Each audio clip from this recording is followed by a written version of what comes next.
I don't. You got some sun. Yeah, hey, What's up, come on, y'all? Corey, hey, come on. Yes, Yeah. sir. What's up, everyone? What's up, everyone? Happy Monday, y'all. What's up, guys? It's a beautiful day. Yeah, also, guys, so if you're watching this on the replay or you're here with us live, right, prior to Thursday, we have a free bracket challenge for Amazon sellers if you want to fill out a March Madness bracket. The first place winner, who will not be Corey, who's the type of dude to pick UNC to go all the way, Naturally. right, gets $1,000 cash, and the top 5 winners get a year free of Box'em. So if you want to enter for free, fill out a bracket.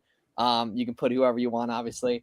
On that McNeese. Wait, $1,000 cash. That's so lit. Yeah, McNeese, Yeah, that's a fat prize. McNeese State in the 12-5 is the that's a major upset call. Putting down. I had to resist the urge of the Cinderella Arkansas run on there. They have Coach Cal though. They We low do, key. we do, They yeah. low key I got forgot it. that he's That's there lit. now. I didn't even think of that. That is lit. Yeah, cool. Good to see everyone here. Happy Monday, y'all. Happy Monday here. Yep. If you're on my channel, I just dropped the bracket challenge in chat. It's free, and if you win, you get $1,000. So just throw your bracket in there to be fun. See who the best Amazon seller is at predicting March Madness. You know this my year. boys UConn gonna take the whole thing, so I'm of course in turn gonna take the K. Yeah, what's up, Skin Glow? What's up, Erica? Good What's to see up? you guys. Yeah, every Monday, 5 p.m. Eastern, we come here to answer your guys' questions. Bonus points if you recognize my OG setup from back in the day here. As, Oh, I didn't even notice, bro. oh Up in yeah, the perch. yeah, that is When what you I coming through? call it as well. Ooh, okay, dude, I totally could tomorrow afternoon. Send me that. Yeah. So let us know what questions you guys got. We're always live 5 p.m. Or Mondays. low key. How long you gonna be home for, Miles? Wednesday. Yeah. Oh, all the games are this weekend. That would have been fun. Ladies, I'd like to announce ladies and gentlemen, my bad. Like to announce that my LLC in business will be officially on the 20th. Can I please have a round of applause? Hey, we got you. There we Come on, go. man. There we Come go. on, hey, I yes, like sir. that. Yes, sir. It's like it's got the same energy. Like some states, they still make you put like your LLC in the newspaper or something. I think New York Dude, is like some that. some of them are so weird. They have like the weirdest rules for how you need to like officially announce your I business. think that could be part of it. If you're gonna get an Amazon seller LLC, you have to officially announce it in the Money Monday chat. and the Money Monday Yeah. chat, yeah. For it to be a legally binding new company. Samira here. Yeah, so St. Patrick's Day going on right like literally today, right? Some OA sales going on, not a ton, but definitely some. So check your favorite retailer, see if they got a deal going on as well. But pretty much from here on out, after like in like a month, once we get to Easter, it's like pretty much through the whole rest of the year, every 2 weeks there's a banger holiday or deal, Prime Day in July and October and everything that's coming up. So we're gonna be here to support you guys and help you guys out the entire way. And everything here too. Do you need an LLC when going to a cash and carry for groceries? California resident. Some of them definitely, I would assume. Yeah, I would assume most likely. Some of them are going to be wholesale only. Some of them are going to say we don't sell to the public, so they're going to require you to have a business entity of some sort. Yeah. And if you're even asking questions about that, obviously we're not legal people or anything like that, but you should probably go ahead and get set up. If you know about cash and carries, you're serious enough to. Yeah. Depending on the state, it's usually pretty cheap. Hey, Just Joe, do I it through mean- your Secretary of State. Don't pay legal Zoom like the $600 or whatever that I That know we a lot all of us did. probably did. Yeah. I used Yeah. Zen Business back in the There you day at go. like 2 a.m. on They some do make random it Wednesday easy. night. They do make it easy. Yeah. I was just gonna say we happened to know the Secretary of State at the time. That's some Arkansas stuff, and he was like, "No, just go online." So I got saved from the $600 Zen Business stuff. So Corey, on the topic of like cash and carry and local wholesalers, one of the biggest things I see like with coaching students that are getting into it is like, so how do you actually verify that stuff though? So how do I verify that, the suppliers that show up on Google or that maybe even show up on Google Maps, cash and carry, etc., right? How do we make sure that those are legit wholesale suppliers to take a look at versus ones that Amazon wouldn't take documentation from if you ever had to prove legitimacy? Yeah, so I like to usually just call them up if you're going to go in person, just show up and ask and say, hey, are you guys working directly with these manufacturers? The products that you sell, are you buying them directly from the brand? And a lot of times they'll tell you, but sometimes they'll say, oh yeah, we're getting them directly from the brand, but sometimes they lie. And so that's where I like to call the brand and ask the brand, hey, is this XYZ cash and carry or this particular wholesaler, are they working with you? Are they a customer of yours? And I've been in situations where the wholesaler says, yeah, we buy directly from the brand. And then you call the brand and they're like, we've never heard of this company before in our lives. So best way to verify is always to ask the brand. And I mean, for the record, there's a difference between the company being legitimate and Amazon accepting their documentation. Yeah, very good Right. point. The easiest way to authenticate a company with regards to Amazon is a direct linkage supply chain wise to the brand. Right. If your distribution company cannot also provide a redacted invoice from the brand, then you are putting yourself at risk, right? Because anytime you submit an authenticity or IP complaint, whatever the case may be, you need your distribution company's invoice and then their invoice that ideally ties directly to the brand. And if you don't have that brand linkage, you're always going to have a risk. That's not to say the company you're looking at, the cash and carry, isn't legitimate. It definitely could be, but in terms of Amazon eyes, you need that brand linkage. Yeah, the big thing you want to avoid is buying from wholesalers that are buying like liquidation. They're buying like a 100%, whole truck from Target at 90% off or that kind of thing, and they have no way to know it was in there, and there's just no way to prove where that stuff Again, came like from. the products 100% could be legitimate, but for the Yeah. Amazon model in 2025, that's just not the move. That's why you're Corey going and to I get have been shut preaching down for sure. years, right? Brand direct, go after the brand. You can qualify the brand, you can qualify the products. You know what you're getting yourself into before you even make that phone call. You have quantities, you have a target price point, you have all the background data when you make that phone call. And then if you don't get it, just ask them for distribution companies, right? That unless that brand is on the Amazon listing, which you've already qualified, right? So you're not really reaching out to the brand because you know they're not on Amazon. And so because you've already made that qualification, it's likely the case that that brand, if they're not willing to sell to you directly, they will give you at least a couple references to sell to, assuming, again, they're not working with Amazon themselves.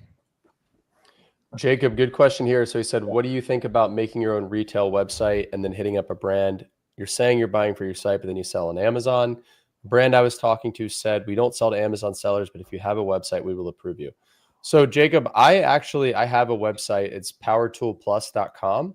And so typically when I approach brands in the like tool or automotive or industrial niches, I actually reach out from my powertoolplus.com email address. And I lead with the retail website, which we do make sales on and is a legitimate sales channel. And if they ask about Amazon, I tell them, well, yeah, we also sell there too. But typically, I said, so typically I lead with the website. And if they say don't sell it on Amazon, then I won't sell it on Amazon. But really the key is to ask why. It's like, well, okay, well, why are you okay with us selling on our website, but not on Amazon? And I always like to say too, it's like, well, if we were allowed to sell on Amazon, we could do significantly more volume with you guys than we could if we were just selling on our website. That's and so frame there. Yeah. Yeah. And the thing is, it all boils down to, if they're super against Amazon, they likely sell on Amazon themselves, which you already have insight in because you've already done the qualification. And if they're not willing to open up to you, then they probably have 3, 4, 5, 6 exclusives already in place, which again, you already have intel too. And then it's the question of, okay, well, how can you kind of swindle your way in alongside the sellers they already sell to? Are all those sellers buying PPC or spending money at PPC? What's the quantities that those sellers are working with, right? How frequent are the orders of the other sellers that they currently work with, right? So you have to understand why they're being hesitant, and then just kind of do the best you can to authenticate yourself as a business, as a proposed or potential seller working with them, and go from there. Cool. All right, sweet. So let's get caught up on some cues here today as well. Ooh, okay. Love this one. Cool. This was one of the most foundational things for me back in the day. So I'll give you guys 2 book recommendations I really like. The Almanac of Naval Ravikant is really good. Naval. That's good for like mindset and just life. Too. And then I wouldn't really recommend looking at anything else from this dude, but the book Rich Dad Poor Dad from Robert Kiyosaki is really good. As well. That's what I was going to recommend. My two really good. There's a ton of other excellent books. Oh, and then Crush It by Gary Vaynerchuk too is fine. That's probably my favorite one ever, honestly, in terms like stuff that I actually took from a book and translated into real life. So those would be my 2 favorite books. Yeah, the most important one is a little known book. I think it's called like The 5 Pillars of Amazon Wholesale, something like that. Ooh, Yeah, that's a good one right there. No, but so all the ones you guys mentioned are great. The one follow-up I would add, so Miles mentioned Rich Dad Poor Dad, which is a really good book. And a lot of people don't realize the guy that wrote that book, Robert Kiyosaki, he wrote a follow-up to that book. It's called Cash Flow Quadrant. It's meant to be kind of the advanced version of Rich Dad Poor Dad, but it's not really advanced. I think that's one of my favorite books. It really just talks about the transition from being just self-employed, solopreneur, doing everything yourself, to more of a business owner, and then starting to build assets too, and buy assets, not just, doing all the work yourself and kind of spinning your wheels as a solopreneur. Sadiq, let's get rich. Absolutely. Yes, sir. What up, Warner, yeah, again, G-Body, y'all got any recommendations? Lean startups, good. There's a lot of good ones out there. Just kind of focus on whatever you're trying to learn Profit more first, about. baby. Ooh, Profit first. Yeah, that's a good one. yeah, 4-hour work week's really good too. Oh, the compound effect and the slight edge are fire too. The slight edge is phenomenal too. The big thing is just when you're starting, read things about how to get things off the ground. When you already have a company, then you can read things about how to optimize and make yourself a manager. Don't read things that you're not ready for, like that are going to make you think that you're like ready to hire a whole company full of people when you just need to like get out to the store and spend $1,000. Yeah. If you want to just be a 4-hour better week person in doing that. general, Can't Hurt Me by David Goggins. Yeah, I just created my seller account, did some proc research. Oh, good stuff, Lucha. Yeah, fire. Let's go. I believe so, but I don't have a ton of So experience. it depends on the brand. Yeah. Right? Yeah. I don't actually think there's a different category for it. Is there? There might be for like the exotic, like for like top major line. brands. Okay. Yeah, I would assume so. Yep. Yeah, so he said he made his first 3 sales, caught the buy box, sold out within 3 days. That's what's up, man. That's what's up. Cooked off free material. Yeah. Keep digging into all the free stuff on YouTube. I know Miles and I both have a bunch of free courses for you guys. Corey's got some good videos. Garrett's at some point gonna make some more YouTube videos. Bro, I've been off the social media grind for probably 2 months. I gotta get some back on. I've got a really, shameless plug for this series I have coming up on YouTube. I've got it's going to be over the next 4 weeks, starting this Sunday. Every Sunday for 4 weeks, it's basically a 4-part series where I built essentially a brand new wholesale business from scratch. So I'm going to be showing you guys how I set it up, all the calls that I made, how I approached it, what I said to the brands, how I sourced the products, all that stuff. So that's going to be really informative. And it's basically a look over the shoulder and I positioned myself as somebody that was brand new. So when I was calling these brands, I wasn't like, hey, I've been doing this for 8 years. I was like, hey, I'm trying to sell your products. Like, I don't really have much more to offer. Right. So it is more of like a beginner view. And I think it's going to be super helpful. You recorded that a while ago. Yeah. It must be like super good. Yeah. I recorded it a while ago. We're just now getting around to editing it, and but it's solid. Cool. If a store is not scanning on the UPC, is there another way to bring it up? Yeah. AI image search on SellerAmp. I wouldn't just go scan Stafford and like JCPenney though, Susanna. If you're going to do RA and just go scan, make sure it's an actual discount store, right? So like if I don't know if JCPenney outlet exists, but say it does, you're good to go. But like grocery outlet, Ollie's, Tommy Hilfiger outlet, anything at your local outlet mall, or, Marshall's, Ross, TJ Maxx, like those kind of places. Yeah, there's probably just not a product linked to that UPC, which doesn't mean that there's not a product for it. It just means that you're going to have to we're talking, you can use a little, like if you're on the app, you got it pulled up, you see there's a little magnifying glass down there. Just click that and it'll take a picture of the product and it'll search it for you. Yep. Also met another seller in my area. Yes, sir. Is FBA shipping coming to Boxum? So FBA shipping it's kind of like, that's kind of like a big core component of Boxum. I assume, Giancarlo, you mean FBM shipping, which unfortunately, no, because Amazon doesn't want like Boxum receiving a lot of like the FBM customer data, which kind of makes sense. And everything. So Boxum's for FBM listing, FBA listing, FBA shipments, right? And then we got a variety of analytics features coming soon too. I just realized that the Boxum doesn't pick up like the 5 case pack free placement fees. I was talking to Wi-Fi that a couple days ago. Yeah, I think we're figuring stuff out with that. Yeah. Select UPS. I proceed with charge, but I got an error. Okay. Trendspire. What is it saying specifically here? Yeah, that was resolved, by the way, Garrett. It's an Amazon API limitation. If you 2D and do 5 matching cases, it's like Amazon didn't develop that basically. Shocker. Yeah. Yeah. Right. They forced all of us to use the new thing that they didn't finish, and naturally we're just giving you guys the best thing we can, of course. What's up, guys? I'm making about $300 a week doing Amazon FBA. And what's the best way I can start making 10K a month profit? More and better of what you're already doing, Michael. More and better, right? You now know this works. You now validated it. You probably want to do more FBA, right? And then just more product research and more making listings good. All the listings you're selling profitably, the other sellers that are on those listings have other leads in their storefront. You go ahead and track those down profitably as well. And, good things are going to happen with that too. Yes, sir. Deke, what's up? Susanna, good question here. So she said, am I allowed to sell the same product as FBA and FBM at the same time? For example, 10 units listed FBA and 10 units as FBM. Susanna, the answer is yes, you absolutely can do that. What you can't do is have multiple offers on the same listing that are the same fulfillment type. So you can't have 2 FBA offers on a listing. And I assume you can't have 2 FBM as well, right? They don't enforce it. It's definitely not enforced. It technically is a Right. rule, though. Yeah. Yeah. I didn't even realize it was a rule until like years in. It's like, all right, I'll do that now, just in case they ever start enforcing it. I've never heard of it mattering for anyone, but yeah, technically, one. Are you concerned about regates happening again in major brands? I mean, are you concerned about a car crash when you leave the house? Like those things are always inevitable, right? But the thing is, right, you position yourself to not be affected by any one brand. Right, all the sellers that were 100%, 99% in Nike, of course, were affected.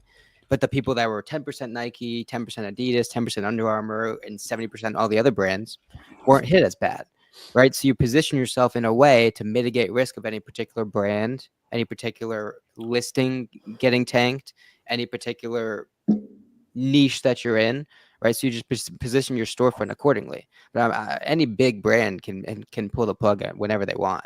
So this is a good question here from Clutch. I feel like I'm looping the same storefronts with the same products. So you probably are, and that means that's actually good, because if you keep seeing the same brands over and over again, it means people are making tons of money selling them. The product research doesn't come down to finding some hard to find products. Typically, it comes down to making those items good, making the existing items you're looking at good. So you're probably 1 or 2 discounts or 2 or 3 discounts of learning the different discounts for different sites away from having a lot of those products you're looking at become profitable pretty quick, right? So you just got to find those. But the key is, the more storefronts you open up, the more new brands are going to open up too, and track down as well. But unless you're doing huge numbers like 500K a month plus, $1 million a month plus, the answer isn't new items. It's probably monetizing the current stuff you're looking at better, which is going to come from learning the different discounts required for those right there. Like if you see, there's some brands, say the brands that only come from Walmart, right? If you keep seeing those brands in people's storefronts, it means they're making money. Therefore, you just need to learn the discount mechanism for Walmart, right? Y'all been seeing the work Glass Safe been doing on Twitter, bro? This guy's a beast. Yeah, I started seeing that pop up. What's up, man? Yeah, keep up good work there. Yeah, keep crushing it. There does seem to be kind of like a newer class of guys who are posting really actively on Twitter now, which is cool to see. Glass Safe, Dice, Jacob, who was in here earlier too, as well. That rookie of the year for 2025, wide open, right there. Ryan's doing a good job too. That's facts. And Jacob too. Yeah, Jacob's in here too. Jacob as well. Yeah, it was because Jacob came to the meetup in LA, and I was like, dog, like, come on. Are you just going to limit yourself to only the human population you've already met rather than the rest of the human population? He was like, probably shouldn't. Come on, man. Right there. Does it take any longer for my FBA to check in when it's multiple SKUs in one box? Do you recommend single SKUs per box? I would say probably yes. I have no verifiable data behind that outside of my own anecdotal data. But the cool thing is pretty quickly, Yadner, you're going to get to single SKUs per box as long as you're scaling up quick, because you're going to go deeper and deeper on your existing ASINs. Yeah, that'd be interesting to look at the data behind that. We obviously can look at a lot of stuff on that. I bet, man. Just logically thinking, it makes sense that it would check in faster. I can't think of it being like noticeable for my own business, but it makes logical sense. Yeah, I've seen that from all the single SKU pallets we've sent. They check in super quick. I don't know if there's like a what's up? Chad Pallet. Yeah, I don't know if there's like they bring in them to a specific center or something, but they check in like within a week or two. Chad Pallet. Shout out Charles. Yeah, Charles too as well. Lane, you should be on that shit too. Bro's a college football player. Cool as hell, right? We never heard your voice though, Lane, right? Come on, man. Right now I've heard it. Do you know why gift card rates are so good right now? I don't want to be buying still. Now that actually is a very legitimate concern, but like Card Cash and stuff and like Top Cashback are like sponsoring sports teams and stuff, man. Like that I would just be shocked if there was mass scale fraud going on in those ginormous companies. I would assume it's just general retail slowdown, people doing worse in the last couple months. Yeah. And just slower time of the year commerce wise too as well. Like let me go look at because Card Bear has like low-key Keepa charts for this stuff. Let me see if last spring stuff was way higher too. Okay, not actually that much. So yeah, regardless, take advantage of it. It's good for us. Yeah, we take it. Yeah. There hasn't really been a slowdown on Amazon. I was diving into some data, and I even put it in a recent video. That was pretty cool. But yeah, Amazon doesn't really seem to be getting hit, but could be economy, that kind of thing. People aren't buying as much stuff using discounted gift cards, whatever. We'll take it. We'll take the extra discount. That's a fact. Amazon emailed me about business development partner. Yeah, they kind of just hit you up about that to be like a guinea pig for new, completely useless and almost. Yeah, I was about to say completely useless going on. So yeah, there's no penalty for not responding. It's generally good to minimize your contact with Amazon, and unless you specifically need something from them, then yeah, you can just do your own thing. I remember early on, they would reach just like this. They'd reach out and they'd say, "Oh, we've got this program," or "Oh, we've got this thing," and it's just an internal salesperson at Amazon trying to get you to sign up for programs that are going to make Amazon more money.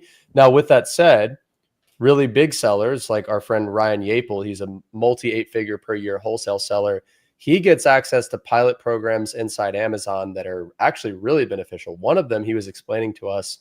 I believe he was saying Amazon basically sets up almost like a logistics checkpoint in his warehouse where he gets expedited ship. So it's something around like expedited shipping or just like better FC placement. It was like crazy valuable. And he's one of, I think, 20 sellers in this pilot program. So when you get to that level, you do get access to really cool programs. But I mean, I don't get access to anything. And I don't think you guys really do either. So. Cool. One day. I'm putting my first item today to sell. I'm excited. You guys are amazing. Thank you so much for the help. I watch Warner's free course. That helped me a lot. Let's go, Susanna. Let's go, Susanna. Yeah. Let us know how we can help. Absolutely. Yeah, there was a couple questions up here as well. I want to make sure we got them. Kyle, you're asking about a different software. Make sure you just plug it all into Boxum. That way, when you're listing all in one place, you're kind of using half the software that Boxum is right now. And then Lucy was asking if you order from a site, do you ship to your address, then to Amazon? Not exactly sure how to start. So most people, yeah, that's what you'll do. You'll ship to your house. You'll go through the classic, buying all the poly bags and figuring out the first shipment, all that kind of thing. You can also use a prep center, which might be smart if you have a lot of sales tax in your state. So like I started with 10% sales tax, so it can save you time and money to like pay somebody in Montana or Oregon to do the prep for you. But you lose a little bit of control when you do that. So it's generally best to like ship to you, ship to Amazon, keep a couple of those units at home for FBM. To like be quickest to the listing that way, basically. Yep. Yeah, there's a bunch of good repricers. We actually have a special discount for BQ on the roadmap and everything like that. So if you search Fields of Profit repricer, Flips4Miles repricer on YouTube, you'll see some tutorials right there. Okay. Yeah, Joe. So if you're doing that, you're breaking TOS if you're using that feature within their software. So you would really not want to do that. Boxum makes it a lot faster and easier to create your shipments. Use 2D barcodes, all that kind of stuff. And it's a lot cheaper. So you can try it for free. But be careful if you're using one of those features, those are breaking TOS and they're putting your account at risk. Yeah, so we're not going to recommend anything like that on those bad boys. From where are they asking questions? The chat. You just typed What's in. Up, Bill? Yeah, right above you. So if you go down there and type, you'll see it right above you right there. Yeah. Just a kind of a PSA, one of the best things you can do if you're a new Amazon seller watching this, follow as many Amazon sellers as possible on social media. Follow us on social media, hit the recommended, follow a ton of other Amazon seller accounts. That's going to passively introduce you to a ton of free game on those. So and make sure you guys throw your bracket in the bracket challenge too. Got $1,000 cash. I just finished mine. No strings attached, nothing. Just throw your bracket in there. It's a little good fun. Boxum will toss you $1,000 cash if you win. Yeah, well, Jacob. Yeah. Oh, see now, yeah, see a little self promo there. But, what up, Jacob? I love it. Yeah, we're primarily on YouTube for this, but you are 100% right there. Yep, I scan a product that says not eligible to sell because dangerous goods. So you should be good to go to listed FBM from the get-go. But then FBA takes a little while to get approved for FBA dangerous goods. And typically the way you do that is you FBM a bunch of dangerous goods. Yeah. Yep. Do you all have Discord groups? Yeah. So they have the FBA Launchpad, right? Which is free. It should be probably in the description of this live here on either Miles or Warner's channel. Yep. Is that right? Yep. Yep. Corey doing the plug for us. Is that still popping in there? Yeah, I think we got 60,000 members. I'll put it's the biggest Amazon Discord. So hop in there, ask questions. Very popping every day. Okay, explain this bracket challenge. Yeah, so I don't know if you're like familiar with what the bracket is basically, but like college basketball tournament, there's like 68 teams. It comes down to a bracket of 64, and no one has ever in the history of the world gotten it perfect because small schools beat For a big while, schools. Buffett was offering $1 billion if you got a perfect I bracket. thought they still were. No, yeah. he took it back. It was just like a personal thing. Well, from now that Warren AI Buffett. is a Warren thing, Buffett. someone's gonna do my it. Yeah, at some yeah, point. yeah. Well, University of Omaha's in it this year too, or Omaha University. Well, just put UConn winning the chip, and then you'll be good. You'll be good. Auburn has entered the chat. Yeah, Auburn has entered the chat. Thanks for all the Auburn geeks. looks good. First 15 sales. Let's go. Got you, man. Yeah, that's what's up. That's what's up. Keep it rolling. Yeah, so basically it's free money. You can enter it, right? Boxum's hosting a tournament challenge, basically. The link's in the chat. Yeah, no strings attached right there. But yeah, bragging rights on the line and cash as well as a year free of Boxum on the line as well. Yep. So having the FBA pending sale for 2 weeks normal. So it's not like super normal, but like it can happen. Usually just means like whoever bought it didn't have enough money on their credit card. And it's either waiting for them to pay their credit card off. Yeah, pretty much that's what's going on. And it'll show back up in your inventory if they don't make final payment. How can I find product without tools since my market keeper and smart sky does not work? And how can I compete in the listing with 4 to 7 different FBA sales and close prices?